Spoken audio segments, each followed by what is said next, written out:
Imagínalo desde el primer segundo. Un patio de prisioneros en Francia. Invierno de 1944. Nieve sucia bajo las botas. Docenas de soldados alemanes, agrupados con los abrigos cerrados hasta arriba. Entre las casetas y el alambre, un general estadounidense avanza. Es George Patton. 3 estrellas en la gorra. Las famosas pistolas de empuñadura clara en la cintura. A su alrededor, todo se ajusta a su paso. El ayudante se mantiene a medio metro. Los guardias se enderezan. Los oficiales callan. Cuando Patton se mueve, el aire parece moverse con él. Y de pronto, desde el centro del grupo de prisioneros, se escucha una voz en inglés con acento marcado, pero clara. Lo bastante clara para atravesar el frío del patio. ¿Are you the Olympian from Stockholm? No pregunta si es el general. No pregunta por la Tercera Armada. Pregunta si es el olímpico de Estocolmo. Patton se detiene. El ayudante se detiene. Los guardias cercanos se quedan inmóviles, porque cuando el general se detiene, todo lo cercano se congela también. El hombre que habló es un prisionero alemán, 20 y tantos años, el uniforme gris verdoso del ejército alemán, la suciedad y el cansancio que todos los prisioneros llevan en la cara. Está mirando a Patton con la expresión de alguien que acaba de decir algo que quizá no tenía permiso de decir, y que ahora espera ver qué le va a costar haberlo dicho. Nadie alrededor sabe qué hacer con ese silencio. ¿Se castiga? ¿Se ignora? ¿Se responde? Patton mira al prisionero durante un momento largo. Luego cruza la distancia que los separa y se sienta a su lado. Esto es de lo que va el video. Un general de 3 estrellas que se sienta junto a un soldado enemigo, porque ese soldado no le habló al comandante, le habló al atleta que fue quinto en el mundo 32 años antes. Aquí es donde entra la capa educativa. En la mayoría de los campos de prisioneros, las palabras están ordenadas por rango: general, comandante, señor. Los prisioneros saben su papel, los guardias saben el suyo. Ese Olympian from Stockholm rompe el libreto. No se dirige a la figura de poder del momento, se dirige a una vida anterior, a un hombre de 26 años que aún no conocía esta guerra. Eso es lo que dispara la escena. Alguien al otro lado del alambre reconoce no al cargo, sino al origen. Para los que miran desde fuera, este detalle es fácil de pasar por alto. Un prisionero hace una pregunta, un general se sienta. Pero si te quedas unos segundos más, verás que en ese instante el patio deja de ser solo un espacio militar. Se convierte en un punto de cruce entre 2 biografías que empezaron mucho antes de que existiera este invierno y este campo. Y entender eso es clave para todo lo que viene después.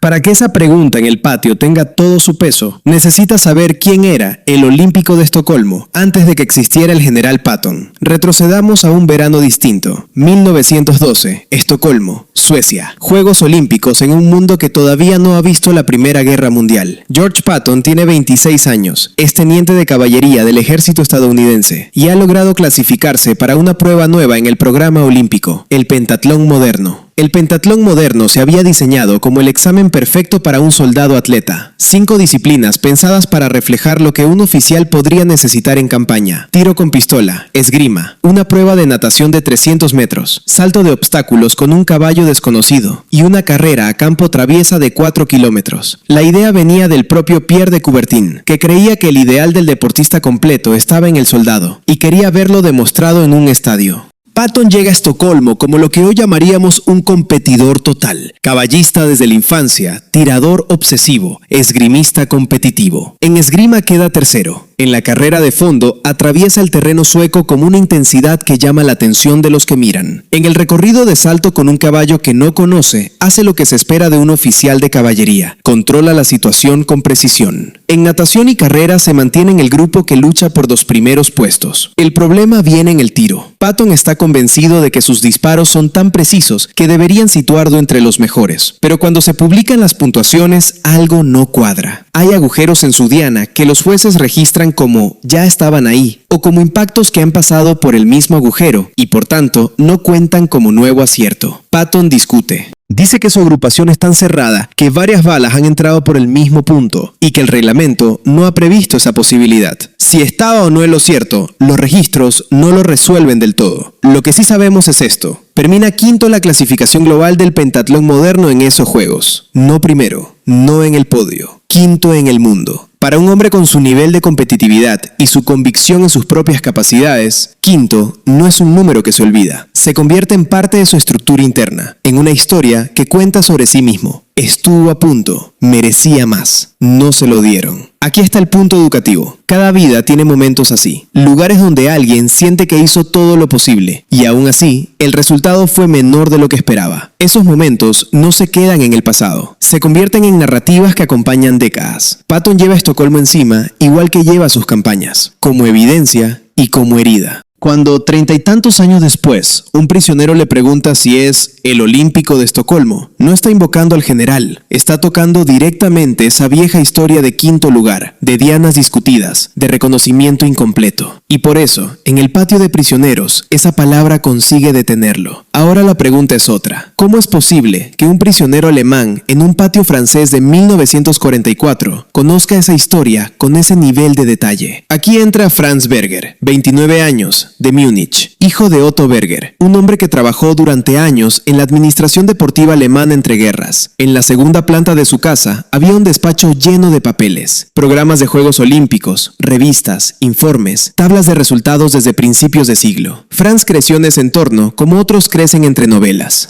Donde otros niños leen ficción, él leía listas de atletas, comentarios sobre pruebas, artículos sobre Estocolmo 1912. Sabía quién había ganado, quién había perdido, quién había protestado por una decisión de los jueces. Entre esos nombres estaba el de George Patton, el oficial estadounidense que había quedado quinto en el pentatlón moderno y había reclamado que sus disparos no se habían contado correctamente. Además de leer, Berger competía. Hizo esgrima a nivel universitario, no como figura mundial, pero sí con la seriedad de alguien que respeta un deporte y entiende el esfuerzo que exige. Para él, ser bueno en algo físico y técnico era una manera de medir el carácter, tanto propio como ajeno. Cuando leía sobre patinadores, corredores o tiradores, no veía solo cifras, veía disciplina, horas, decisiones. Luego llegó la guerra. Franz fue soldado, como tantos otros. Con el tiempo la fatiga dejó de ser una sensación y se convirtió en estructura. No era estar cansado, era que el cansancio formaba parte de quién era ahora. 3 días antes de la escena en el patio, lo capturaron. Hambre, frío, espera. En el campo de prisioneros, el mundo se reduce a pocas cosas. Mantener la dignidad,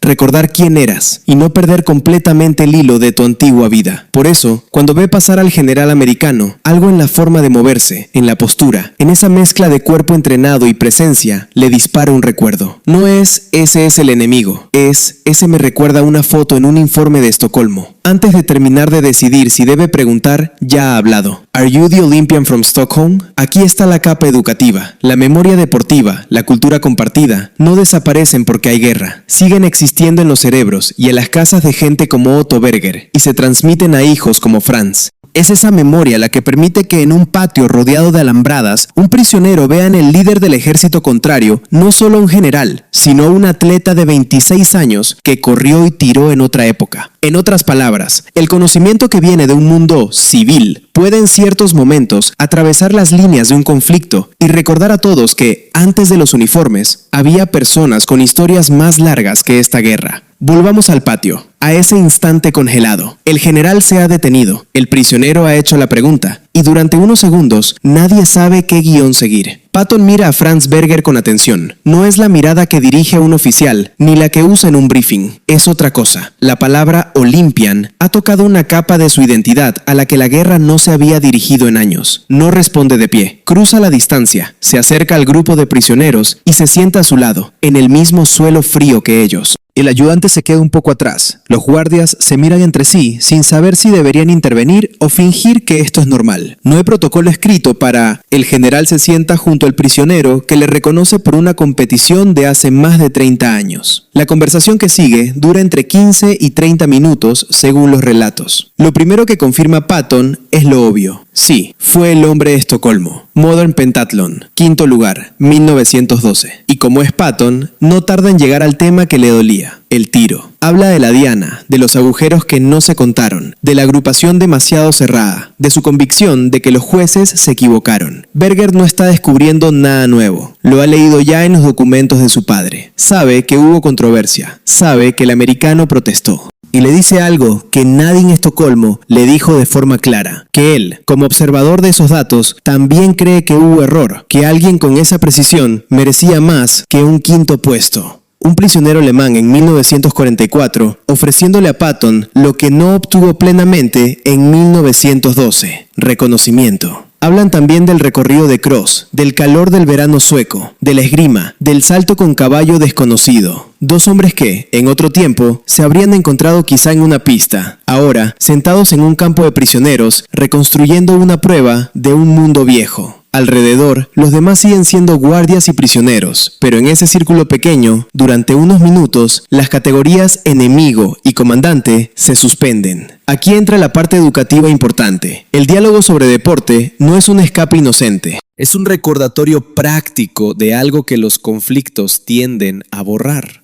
Que la gente que se enfrenta con uniforme compartió antes un espacio cultural común. Olimpiadas, reglas, debate sobre justicia en la competición. Cuando Berger habla de Estocolmo, no está relativizando la guerra. Está haciendo visible que debajo de las estructuras militares hay biografías largas, con logros, frustraciones y obsesiones que no dependen del bando.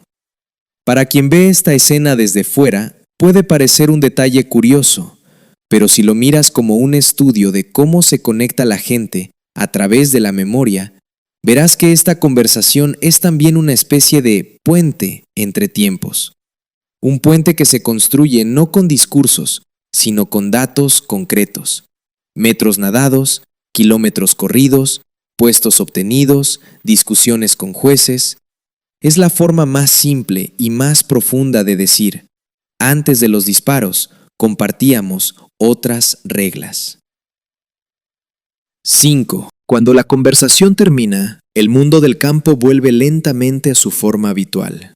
Patton se levanta del suelo, el ayudante se coloca de nuevo a su lado, los guardias retoman la postura que conocen, los otros prisioneros vuelven al modo de espera que define sus días. Franz Berger se queda donde estaba, en el mismo frío, con la misma poca comida, pero con 15 minutos nuevos guardados en la memoria. Lo que ha ocurrido no cambia su situación material. Sigue siendo un prisionero. Sigue sin saber qué encontrará si algún día regresa a Múnich, donde su madre Elsa y su hermana Hilda viven bajo bombardeos. Pero algo sí ha cambiado en otro nivel. Un hombre al que conocía solo como nombre en una tabla de resultados y como figura polémica en informes olímpicos, se ha sentado a su lado y ha hablado con él como atleta, no como enemigo. Desde el lado de Patton, el cambio también es real. La guerra le ha dado medallas, mandos, campañas, fama. Pero no le había dado lo que un juez equivocado le negó en Estocolmo. La sensación clara de que alguien más, independiente, con conocimiento, miraba su actuación y decía, tenías razón, merecías más que quinto. Eso es lo que Berger le entrega, sin saber quizá todo su peso. Una validación que ninguna orden militar puede dar, porque pertenece a otro juego. Aquí está la capa educativa que conviene subrayar. Las normas sobre el trato a prisioneros no son solo asuntos legales, se sostienen sobre una idea muy básica. El hombre al otro lado del alambre sigue siendo un hombre, con historia, con identidad, con orgullo y heridas que no tienen que ver solo con el uniforme. En este caso, esa idea se hace tangible a través de una pregunta sobre una olimpiada de hace décadas. Es un ejemplo de cómo un detalle de cultura compartida puede humanizar al otro de forma inmediata. Y eso nos lleva a la pregunta para ti, que estás viendo este video. ¿Debía un general sentarse junto a un prisionero enemigo para hablar de una polémica con una diana en 1912? Algunos dirían que no, que un comandante no debe mezclar su papel operativo con conversaciones personales con prisioneros. Otros dirían que sí, que precisamente ahí se ve el tipo de liderazgo que entiende que la guerra es una capa por encima de un mundo humano más amplio. Al final, lo que hizo Patton en ese patio fue aceptar que el hombre que le habló no estaba hablando al enemigo, estaba hablando al atleta que había corrido 4 kilómetros y nadado 300 metros, que había discutido con jueces y que había quedado quinto cuando quería ser primero. Y cuando alguien llega hasta ese núcleo y te dice, sé quién eres, sé lo que hiciste, la respuesta más honesta no es seguir caminando como si nada, es sentarse, aunque sea por unos minutos, y reconocer que la línea del alambre no borra del todo la línea de la memoria. En tus propias historias, en tu trabajo, en tu entorno, ¿permites que ese tipo de reconocimiento cruce los alambres que has levantado entre tú y otros? ¿O mantienes siempre la distancia del rango, aun cuando alguien está claramente hablando a la persona que fuiste antes de todo esto. Esa elección, igual que en el patio francés de 1944, dice mucho más de nosotros que cualquier uniforme. Si te quedas un momento más en esa imagen del general levantándose y el prisionero quedándose sentado, hay otra lectura que merece atención. Lo que pasó en esos 15 minutos no fue solo un bonito gesto humano en medio de una guerra. Fue también un ejemplo de cómo funciona la memoria en las personas competitivas y por qué un reconocimiento tardío puede tener tanto peso como una medalla. Patton llevaba más de 3 décadas con la historia de Estocolmo en la cabeza. No como anécdota, sino como caso abierto. Disparos que según él no se contaron. Una diana que no reflejaba toda su habilidad. Un quinto puesto que se había quedado pegado como etiqueta. En psicología del deporte se sabe que estos momentos cercanos al éxito absoluto, pero ligeramente incompletos, generan narrativas largas. La sensación de me faltó poco, no me reconocieron, hubo error. Ese tipo de relato no desaparece con los años, se integra en cómo la persona se entiende a sí misma. Cuando Berger le dice, desde otro país y otro bando, que también él ve injusticia en esa clasificación, está actuando casi como un segundo juez, mucho más tarde en el tiempo. No importa que no pueda cambiar el registro oficial. Importa que alguien que conoce los datos, que respeta el deporte y que no tiene motivo para adularle, le diga, yo también creo que debiste quedar más arriba. Es como cerrar un expediente emocional que llevaba abierto demasiado tiempo. Aquí hay una lección útil más allá de la historia. A menudo subestimamos el valor del reconocimiento específico, no un elogio general, sino un sé exactamente qué hiciste y por qué fue notable. Berger no le dice a Patton, eres un gran general, le dice, sé lo que pasó con tu Diana en 1912. Es un tipo de atención que valida capas de identidad que el rol actual deja de lado. En ese sentido, cualquier relación, de trabajo, de amistad, de familia, se fortalece mucho cuando se reconoce esa parte antigua, fundacional, en el otro. También aparece otra enseñanza, más incómoda. La guerra, las estructuras grandes, tienden a reducir a las personas a funciones actuales. Prisionero, enemigo, general, jefe. Aquí vemos cómo un solo detalle, una competición pasada, rompe esa reducción y recuerda que cada función es solo una fase, no toda la biografía. Si trasladamos esto a la vida civil, podemos preguntarnos, ¿cuántas veces juzgamos a alguien solo por el rol que ocupa hoy, sin considerar que, como Patton, tiene detrás décadas de historias que explican por qué reacciona como reacciona? Por último, esta escena sirve como recordatorio de por qué los conflictos necesitan marcos éticos que recuerden la humanidad del otro lado del alambre. No es solo cuestión de leyes, es cuestión de percepciones. Si un prisionero puede ver en un general a un joven atleta que una vez sintió que lo habían tratado injustamente, se hace más difícil sostener la idea de enemigo absoluto. Y si un general puede aceptar sentarse junto a alguien que ayer mismo le disparaba, porque entiende que hablan de un mundo anterior al fuego cruzado, abre un espacio mínimo para que, en el futuro, ese mismo reconocimiento se extienda a otros casos menos excepcionales. Así que la escena del patio no termina solo con se sentó y luego se fue. Termina con una pregunta para nosotros. ¿Somos capaces de reconocer en las personas que hoy ocupan roles difíciles, oponentes, rivales, figuras de autoridad, las historias previas que las formaron? ¿Podríamos, en nuestras propias guerras pequeñas, permitir que una simple pregunta sobre el origen, sobre un viejo logro o un viejo fracaso, cambie el tono de la relación, aunque sea durante unos minutos? La historia de Patton y Berger sugiere que, cuando alguien se atreve a hacerlo, hasta el aire de un campo de prisioneros puede detenerse y escuchar.